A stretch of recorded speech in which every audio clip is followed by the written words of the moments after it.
Assalamualaikum warahmatullahi wabarakatuh. Pada kesempatan kali ini, kita akan mempelajari mengenai penggunaan metode grafik untuk menyelesaikan permasalahan program linier.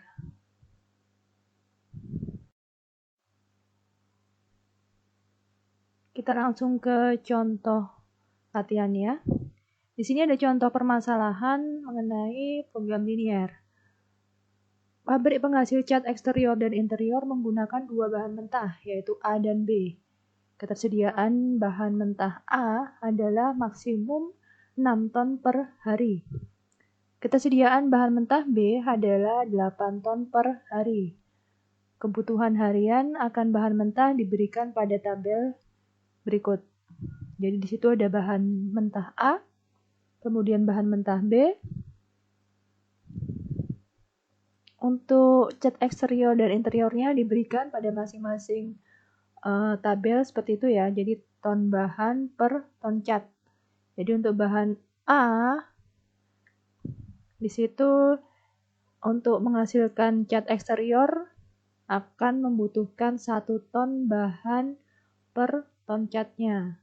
Kemudian untuk eksterior itu juga membutuhkan bahan B sebanyak 2 ton bahan per ton catnya, dan begitu juga untuk yang interior. Kemudian harga per ton dari masing-masing cat eksterior dan interior diberikan, yaitu $3.000 untuk eksterior dan $2.000 untuk yang interior. Sebuah survei menetapkan bahwa permintaan harian cat interior tidak akan lebih dari 1 ton lebih tinggi dibandingkan permintaan harian cat eksterior. Survei tersebut juga memperlihatkan bahwa permintaan maksimum cat interior terbatas pada 2 ton per hari. Berapa banyaknya cat interior dan eksterior yang harus dihasilkan perusahaan tersebut setiap harinya untuk mendapatkan maksimum pendapatan kotornya?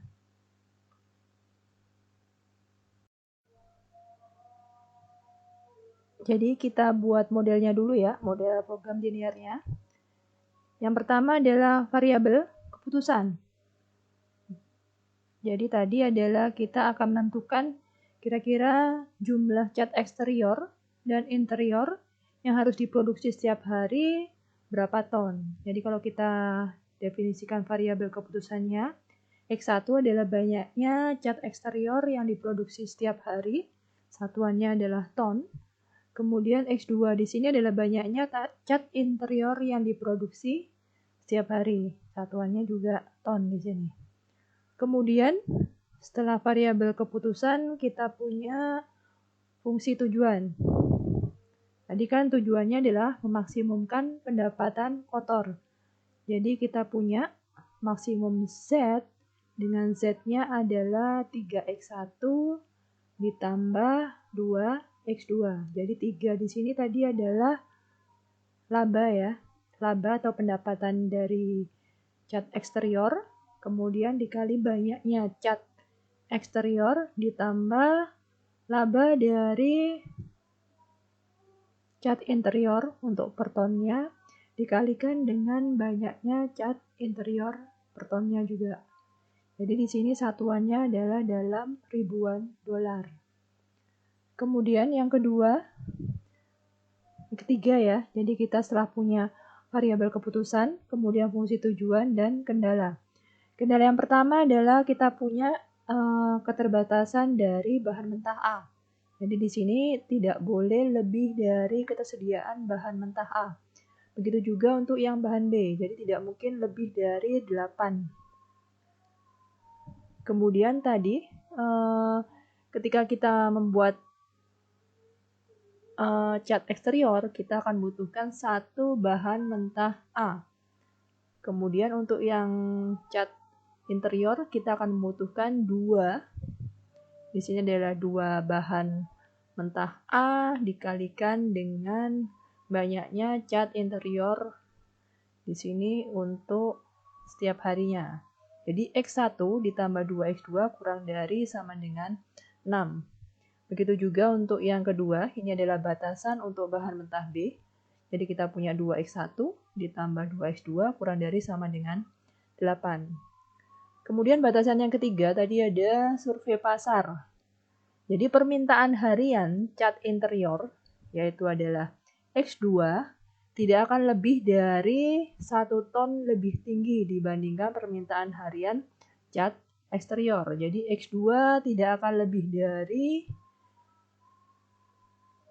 1 ton lebih tinggi dibandingkan permintaan harian dari cat eksterior. Jadi kita punya X2 kurang dari sama dengan X1 ditambah 1. Atau kalau kita sederhanakan di sini, kita punya min X1 ditambah X2 kurang dari sama dengan 1. Jadi ini adalah batasan untuk cat interior itu pasti tidak mungkin lebih dari cat eksterior ditambah 1 ton. Kemudian batasan yang keempat, tadi ada informasi bahwa berdasarkan survei juga bahwa permintaan maksimum, jadi permintaan maksimum dari cat interior yaitu X2, di sini terbatas pada 2 ton per hari. Jadi X2 di sini tidak mungkin lebih dari 2 ton per hari. Oke. Jadi berdasarkan informasi itu kita punya 4 batasan atau 4 kendala. Kemudian jangan lupa untuk kendala non-negativitas. Kalau kita lihat di sini X1 dan X2 tidak mungkin nilainya adalah negatif. Jadi X1 dan X2 di sini lebih besar sama dengan 0.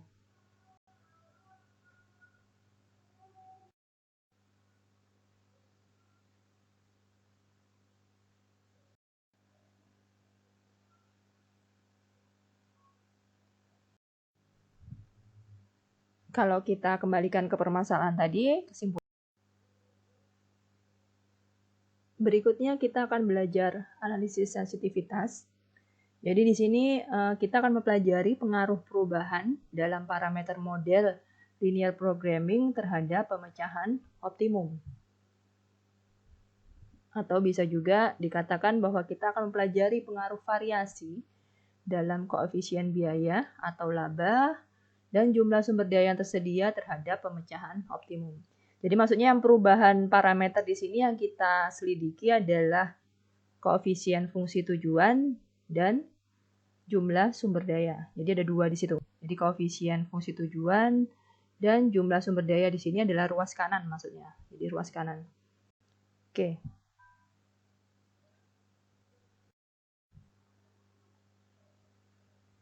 Yang pertama adalah variasi parameter yang berhubungan dengan koefisien fungsi tujuan. Jadi kalau misalkan kita lakukan perubahan koefisien fungsi tujuan dari model program linear kita. Jadi di sini pertanyaan yang muncul adalah berapa besar perubahan yang diizinkan dalam koefisien fungsi tujuan. Ternyata di sini perubahan dalam koefisien tujuan hanya akan mempengaruhi kemiringan garis lurus yang diwakili olehnya. Jadi kayak tadi kita gunakan garis selidik itu kan kita buat berdasarkan koefisien fungsi tujuan di situ. Kemudian penentuan titik sudut optimum dari sebuah ruang solusi tertentu sepenuhnya bergantung pada kemiringan fungsi tujuan. Jadi penentuan titik optimum di situ bergantung pada kemiringan fungsi tujuan. Jadi tujuannya analisis sensitivitas di perubahan koefisien fungsi tujuan yaitu adalah kita mau menentukan kisaran variasi dalam setiap fungsi tujuan yang akan membuat titik sudut optimumnya tetap tidak berubah. Jadi kita tadi punya koefisien untuk yang cat eksterior itu adalah $3 ya, $3.000. Kemudian yang interior adalah $2.000 atau koefisiennya adalah 3 dan 2. Nah, ini kira-kira kisaran variasi atau koefisien fungsi tujuan di situ yang diperbolehkan untuk berubah itu kira-kira kisarannya antara berapa sampai berapa. Yang tidak akan mempengaruhi titik optimumnya. Jadi tidak mempengaruhi titik optimumnya. Kalaupun kita mau mengubah koefisien fungsi tujuannya, itu pasti akan ada kisarannya. Jadi itu tujuan kita. Kira-kira perubahan nilai dari koefisien fungsi tujuan yang diperbolehkan adalah berapa, sehingga tidak akan merubah titik optimum kita.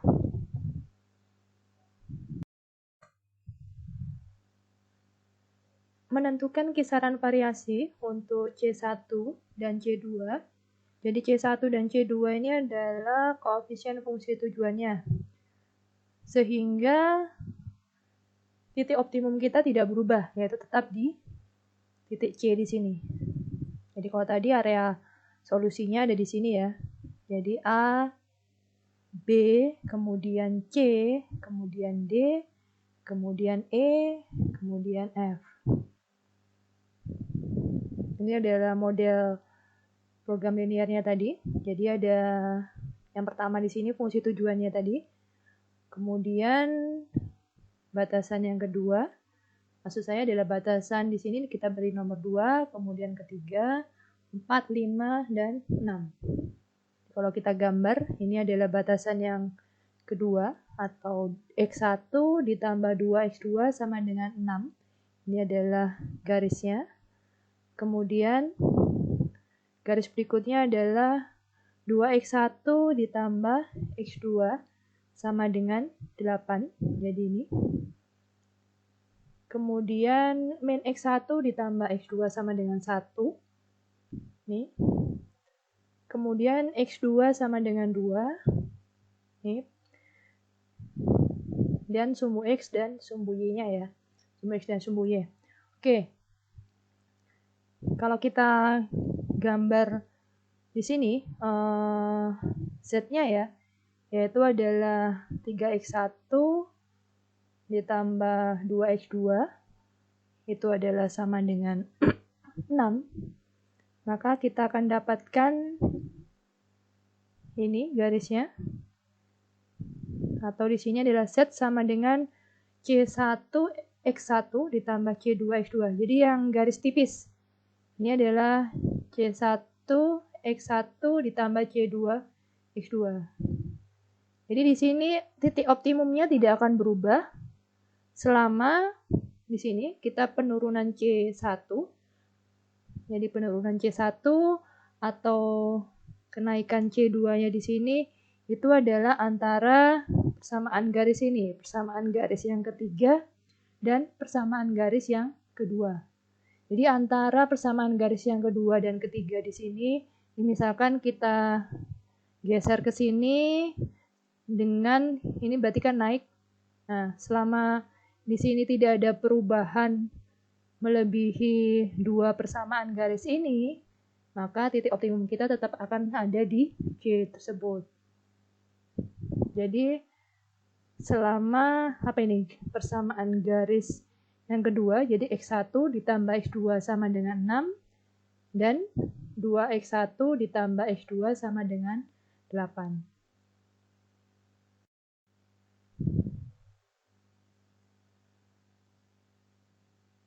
Ini garis Z menyinggung ruas garis tadi, yaitu yang di persamaan 2 dan persamaan 3. Jadi kalau kita lihat di sini adalah garis CB, nih, dan juga garis CD sini.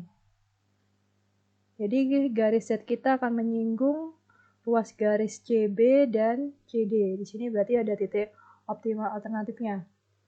Jadi ketika menyinggung garis CB ini, berarti kita akan punya persamaan 3. Persamaan 3, kita akan punya rasio koefisien fungsi tujuan yang pertama per koefisien fungsi tujuan yang kedua atau C1 dibagi C2 itu sama dengan, kalau kita punya persamaan ini, berarti kita punya C1-nya adalah 2, kemudian C2-nya sama dengan 1. Jadi 2 per 1 sama dengan 2. Ini C1 per C2 sama dengan 2. Kemudian ketika di sini adalah CD, berarti yang CD ini adalah persamaan garis yang kedua. Di sini. Jadi kita punya X1 ditambah 2X2 sama dengan 6. Kalau di sini berarti C1-nya nilainya adalah 1, C2-nya sama dengan 2. Jadi C1 per C2 itu berarti 1 per 2. Jadi di sini rasionya adalah 1 per 2. Oke. Sehingga berdasarkan tadi C1 per C2 berdasarkan 2 ruas garis ya, 2 persamaan tadi, persamaan 2 dan 3, kita akan peroleh bahwa C1 per C2 itu lebih besar sama dengan 1 per 2, namun lebih kecil sama dengan 2 per 1. Jadi C1 per C2 itu antara setengah dan 2. Dengan catatan bahwa C2-nya tidak mungkin 0. Jadi C2 tidak sama dengan 0. Jadi ini benarnya bisa tidak melulu C1 per C2 ya, bisa juga C2 per C1, itu boleh apabila dinyatakan rasionya dalam bentuk seperti itu.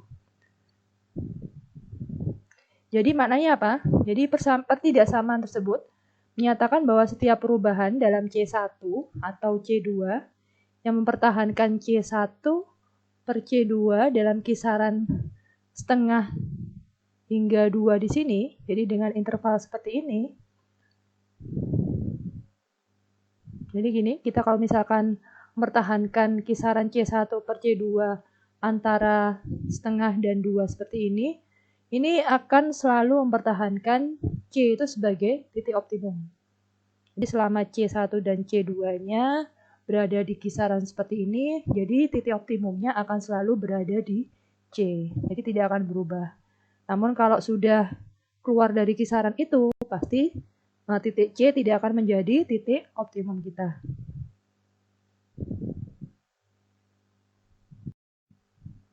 Dan misalkan kita pilih ya, kita tentukan bahwa nilai C2-nya itu sama dengan 2, jadi kita substitusikan ke pertidaksamaan tadi itu, jadi akan dapat kisaran nilai C1, jadi C1 itu lebih besar sama dengan 1, dan C1 itu kurang dari sama dengan 4. Artinya, jadi ketika C2-nya sama dengan 2, titik C akan tetap menjadi titik optimal selama C1 berada dalam kisaran itu 1,4 di situ. Kemudian tadi rasio atau C1 per C2 bisa dinyatakan juga menjadi C2 per C1. Jadi dengan cara yang sama.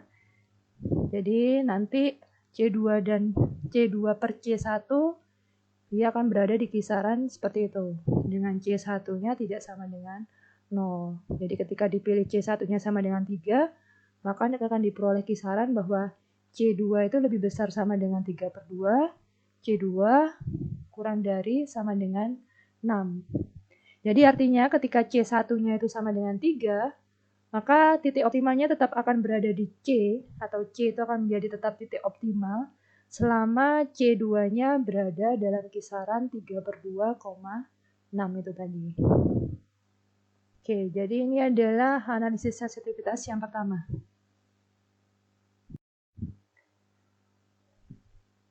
Yang kedua, kalau tadi adalah perubahan koefisien fungsi tujuan, yang kedua di sini adalah perubahan sisi kanan batasan.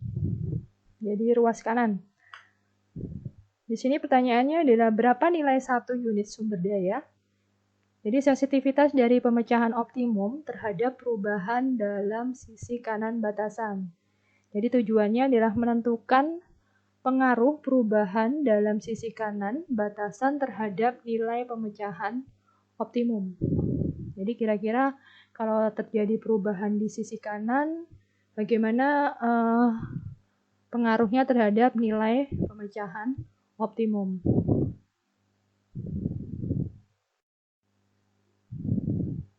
Jadi efek dengan adanya penentuan kisaran sumber daya ini nanti, kita akan mendapat nilai optimal itu naik turun dengan laju konstan. Oke, ini dengan persoalan yang sama ya. Jadi itu adalah model program linearnya. Kemudian grafiknya adalah seperti itu. Di sini kita bicara adalah sumber daya. Oke, sisi ruas kanan. Jadi kita punya ini. Sekarang kita bahas dulu tentang bahan A ya. Bahan A itu berarti adalah sumber daya A atau ketersediaan bahan A. Berarti di sini adalah persamaan atau pertidaksamaan kedua. Di sini kita punya X1 ditambah 2X2 kurang dari sama dengan 6. Jadi kalau kita punya persamaan garis X1 ditambah 2X2 sama dengan 6, maka ini adalah garis kita. Ini. Jadi kalau kita lihat di sini, dia akan menjadi solusi visibelnya ketika di sini ruas garis C, D-nya di sini. Jadi kalau kita tarik sejajar ya ke atas dan ke bawah di sini atau dari ruas ini, jadi kalau ke atas kita akan bertemu di titik K, kemudian kalau ke bawah kita akan bertemu di titik B di sini. Ini. Jadi kalau ke atas kita akan bertemu titik K, kemudian kalau ke bawah di sini akan bertemu titik B. Jadi ditariknya tarik sejajar, jadi seperti kita menggunakan garis lidik.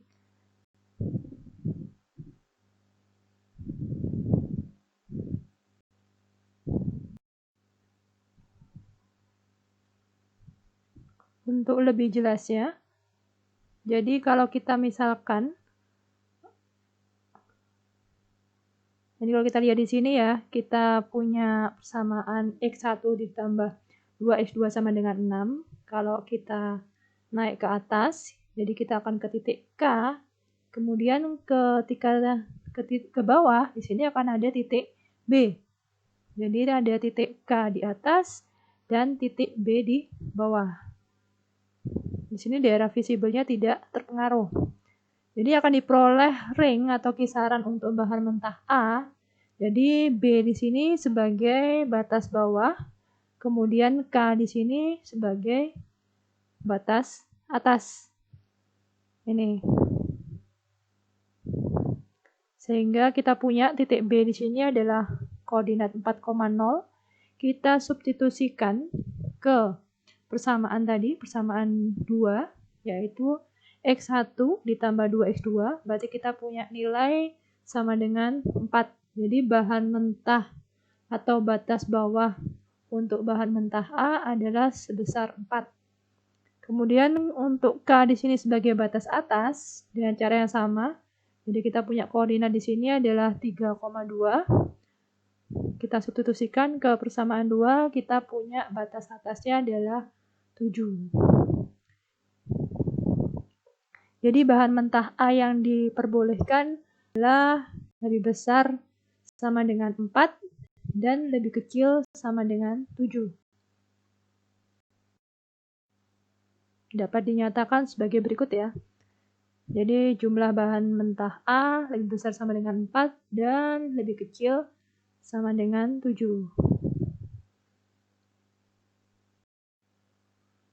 Nilai Z yang bersesuaian untuk titik B dan K diperoleh, kita bicara Z berarti fungsi tujuan. Jadi Z-nya sama dengan untuk titik B di situ sama dengan 12, untuk titik K di situ sama dengan 13. Jadi proporsionalitas konstan antara Z dan jumlah bahan mentah A di sini diberikan Y1 itu sama dengan selisih dari nilai fungsi tujuannya dibagi dengan selisih jumlah bahan mentah A yang diperbolehkan. Jadi di sini Y1 sama dengan 1/3 ribu dolar per tonnya. Artinya kenaikan atau penurunan dalam jumlah bahan mentah A akan menaikkan ataupun menurunkan nilai Z sebesar 1/3 ribu dolar per ton di situ.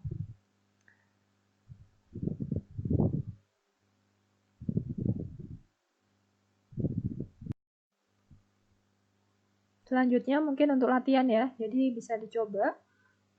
Periksalah untuk bahan mentah B. Kira-kira kisaran atau ring yang diperbolehkan adalah seperti apa, kemudian nanti proporsionalitasnya seperti apa juga. Oke, saya kira cukup sekian untuk materi metode grafik. Wassalamualaikum warahmatullahi wabarakatuh.